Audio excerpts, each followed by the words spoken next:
Bonjour nos amis, partout où vous vous trouvez dans le monde, juste nous voulons vous donner un petit message, l'analyse de ce qui se passe avec nos petits mots, de ce qui se passe au Congo pour le moment, c'est-à-dire Bakangaki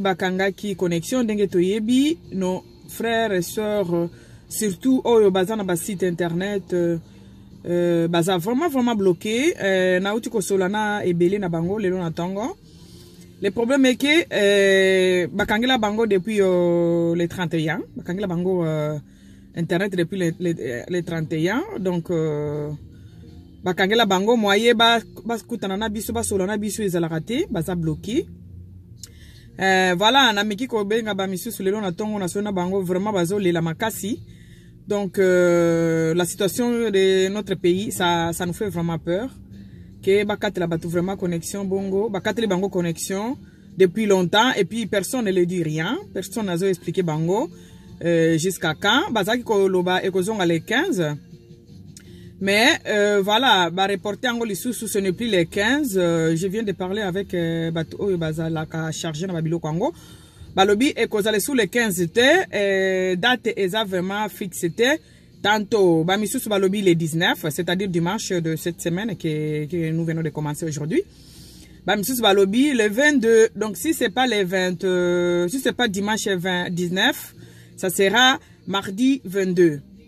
Nde bakoton c'est la bango connexion. Vraiment bande qu'on a biso o basala ka ba émission na Congo bazole la makasi ba neto benga bango ba chroniqueur na ba chroniqueuse à internet. Bazole la makasi po ba kote sa vidéo et comme il faut o katisa o kendena braza. Pour que sa vidéo il faut kende na braza ko katisa na braza bino moko boyebi babiloko ba attestation na basengaka babiloko na basengaka donc ça c'est coûtant, c'est vraiment coûteux et pour que ba kende ko sala ba vidéo ba kende ko sa ba vidéo baza na ba vidéo na ba nouvelle belé mais moi ba ko tsango ezate il faut kende Brazzaville pour na okatisa Brazzaville il faut za na mbongo parce que ba laisser passer wana ezala mbongo au moins ba ebisinga maximum au moins $50 pour que okatisa na braza on a juste okende kotia ba vidéo na site na yo alors ezo tungisa bango makasi et puis voilà bazo souffrir vraiment bazo souffrir makasi bande qu'on a biso na Congo surtout ya biso oyo ba pesa ka biso ba nouvelle na internet parce que à partir ya kokotisa bango ba émission na ba clique biso to sale la bango de tindaka bazo ka quelque chose pour na ko nourrir ba famille na bango alors et ça lit déjà plus de 2 semaines. Plus de 2 semaines, baza na connexion te, baza na connexion te. Alors ezo ko faire bango souffrir vraiment makasi. Yango pour na ba misu soupe baza ko kina ba ministère, il paraît il y a quelques ministères. Il y a Kinshasa oyo eza na connexion. Ba ministère misu yo ba ministère à finance et tout il y a ndako muneno ya ministère ya l'état basala wana ndako ya ministère. Il paraît qu'il y a la connexion là-bas. Alors ba ministère ba comment ça là vraiment bongo. Pour okota kuno kendo kotsa ba vidéo na yo bazo senga bango ba $20 ba 20 ba $30 pour okendo kotsa et puis mutunyo sauté il faut vraiment mutuango okotsa pour bango moko bazo banga ke ba yeba ke bazo kotsa ba musicien bazo kotsa ba journaliste ba réalisateur pour ba kendo kotsa ba vidéo na bango moko bazo banga alors bazo salango vraiment na kuku. Bon ça lango na coucou vraiment pour muto akendo ko tsaba vidéo na ye. Le problème sérieux o ezana mboka na biso yango wana pour le moment. Ya bato na biso oyo bakotela biso ba vidéo biso totalaka oyo epesa ka biso ba information ya mboka. Boye ba ke baza vraiment na difficulté makasi pour le moment pour bakotela ba vidéo na bango. Et belé baza eza ba site na bango moko. C'est-à-dire fin du mois bazo ka quelque chose à partir ba clic na biso. Alors baza vraiment bloqué. Donc moi bazo mbongo ya kolesa ba famille na bango ezate parce que quoi nini gouvernement na biso ekata ki connexion bazo souffrir donc bazo souffrir bazo souffrir bazo lela biso siko toyebi eloko tokoki ko sala te pona ko aider bango peut-être ko juste na ko informer bino que baninga na biso kuna na Congo bazo souffrir baza na connexion te juste pour vous informer. Et puis, comme nous sommes chrétiens, voilà, et là, quand on sala ezali, prier pour na bango, pour que bako kanako résister, et puis que bako kanako résister na situation wana bazana ngo, et que batia eliki akaka ke connexion koya. que batu wana nzambe a touché bango bato baza na priorité wana bo baza na autorisation wana ya kozongisa bango connexion nzambe a touché bango po bazongisa connexion parce que bango bazolela vraiment makasi bande kona biso bazolela makasi parce que connexion ezate bazolela makasi po connexion ezate ezo nyokola vraiment batu makasi ba journaliste na biso boyebi baza na ba chaîne na bango privé boyebi ndenge koma kuna na kini ba sala ba chaîne na bango juste pour esunga bango et ba lesaka ba famille na bango alors ndenge ba kangi ba connexion plus de 2 semaines comme ça baza vraiment ko souffrir baza vraiment na pasi makasi et bazo yeba te loko nini ya kosala po katsa na Brazil foza na $50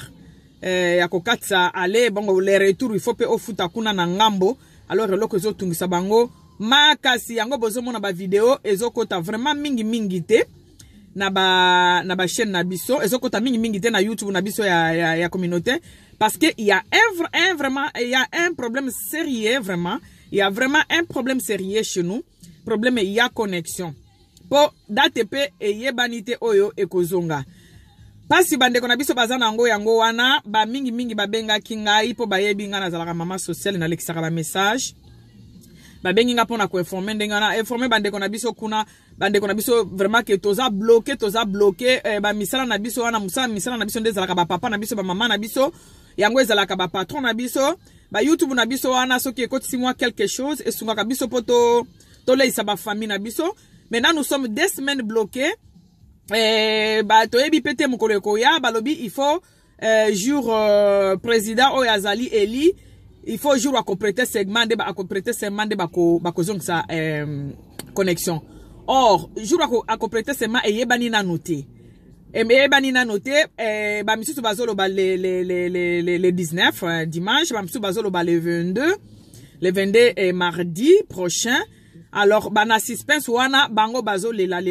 vraiment makasi balobi soki boki ko banko benga ka bango direct et ko sala bango pe bien même ko pesa moi mbote moi nini parce que baza ko se sentir vraiment isolé baza ko se sentir isolé baza na mututé baza ko se sentir isolé baza ko senga kaka ba aide ko te pana biso et puis ba misu balobi nini ezo sala comment ba benga kango western réunion ezo sala et puis MoneyGram ezo sala donc ki ko benga mutu direct otindile moi quelque chose. Parce que baza vraiment bloqué, baza vraiment bloqué. Et ça la passe mingi passe. Mais toza na eloko toki ko sala te si ce n'est que prier que situation yamboka na biso est changé. Parce que ko bloquer tout un peuple comme ça, baza na connexion te et puis rien ne se passe pendant 2 semaines. Même pas qu'on s'excuser même quoi, il y a même pas un petit discours pour s'excuser pour dire que te bloqué pour na boye, c'est bloqué juste pour na qu'on s'excuser kaka ata soki bato ba ebi ke eza pour na ba élection, mais pour s'excuser à ce peuple là ko yebisa bango que voilà la situation va s'améliorer d'ici là. Mutu moko te azo yebisa bango eloko donc inquiétude munene baza na yango wana. Et puis belé surtout bato baza na ba chaîne YouTube balobi soki bobengi bango direct que ça la bien po baza même pas na mbongo ya kobenga parce que bango ba vivaka na ba mabanga na biso ya bato ya poto soki obengi ba bwaki mutu atile bango mbongo ba vivaka na ba mbongo wana et puis fin du mois na ba clique oyo YouTube akotela bango nde salaka ke bango ba zwa mbongo. Mais pour le moment franchement bande kona biso bazali bloqué eza juste pour na kopesa bino information wana et puis jour ya kofongola internet eyebani pété eyebani vraiment te donc boyeba ke toza communauté toza famille il faut toyebaka eloko ezoleka pa baninga vraiment bazo souffrir surtout ba internaute batu oyo baza na ba site na bango internet baza vraiment ko souffrir parce que ba vivaka na bolingo na biso ya bana poto ba vivaka pe na ba click na biso na ba vidéo na bango alors ils sont vraiment bloqués ba sengi to sunga bango na ba prière po bakokana ko supporter période oyo parce que omoni ezala biloko mususu mutu mususu ko supporter yango te ko piquer ba crise aoki ko sala ba AVC alors to sunga bango na prière po période oyo eleka parce que toute chose ezalaka na fin nango. Nous espérons que la période est koleka et puis bako tokozala ndenge tozalaka chaque jour à la minute tozozwa ba information ya mboka mais période oyo eza vraiment période moko faut totia bango na ba prière na biso totia bango vraiment na mabondeli po ba koka na kolonga période oyo et tielemi pem liboso na bango eza vraiment tant difficile pour na bango tant vraiment difficile. Je crois batu oyo baza na ba site te ba okiko comprendre peut-être eloko nini na lingi na nazo expliquer wana mais batu baza na ba site ba yebi que batu ya internet batu baza na ba site internet ba liaka salaire na bango e yaka na ba click oyo batu apoto basalaka parce que na Congo vi ba prix ya ba mega batu batalaka penza ba YouTube te eza biso batu apoto nde to permetaka bango ba vivre to klikaka ba click na biso ezali déjà lipa na ya ba famille ya bandeko na biso wana. Alors pour l'instant bakangi bango 2 semaines moyen ba sa ba famille ezate baza pe na bambongo te ke bakatisaka na Brazzaville po bakende ko tia bakende ko charger ba vidéo na bango. Donc baza vraiment ko souffrir message mutu moko abenga kinga azape na site na Congo abisenga madame l'excella biso message nous souffrons.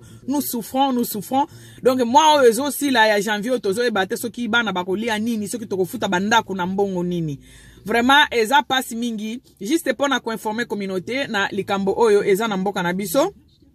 Bina ebi bino nyonso boyebi yango peut-être bozo ba gravité na yango te surtout ba o bazana ba site te mais bato bazana ba site ba ebi gravité ya eloko wana eza vraiment est bloqué tout est tu peux appeler ta toute une société hein? Plusieurs sociétés si je peux le dire donc bato cop na bango ezalaka na YouTube bazo lela vraiment ya makasi yango message nazalaki nango pona bino lelo yango wana bandeko na ngai ya ekoloba bazo souffrir parce que cop na bango ezalaka YouTube ezali bloqué bako kiko kotsa ba vidéo na bango te ça signifie que baza na eloko akolia te. Alors message nazalaki nango yango pona wana to bonde la pona bango si il faut il y a quelqu'un qui peut faire quelque chose même appeler même faire consoler ces gens là il faut le faire mes amis pour aider nos amis. Alors nalobi merci et bye.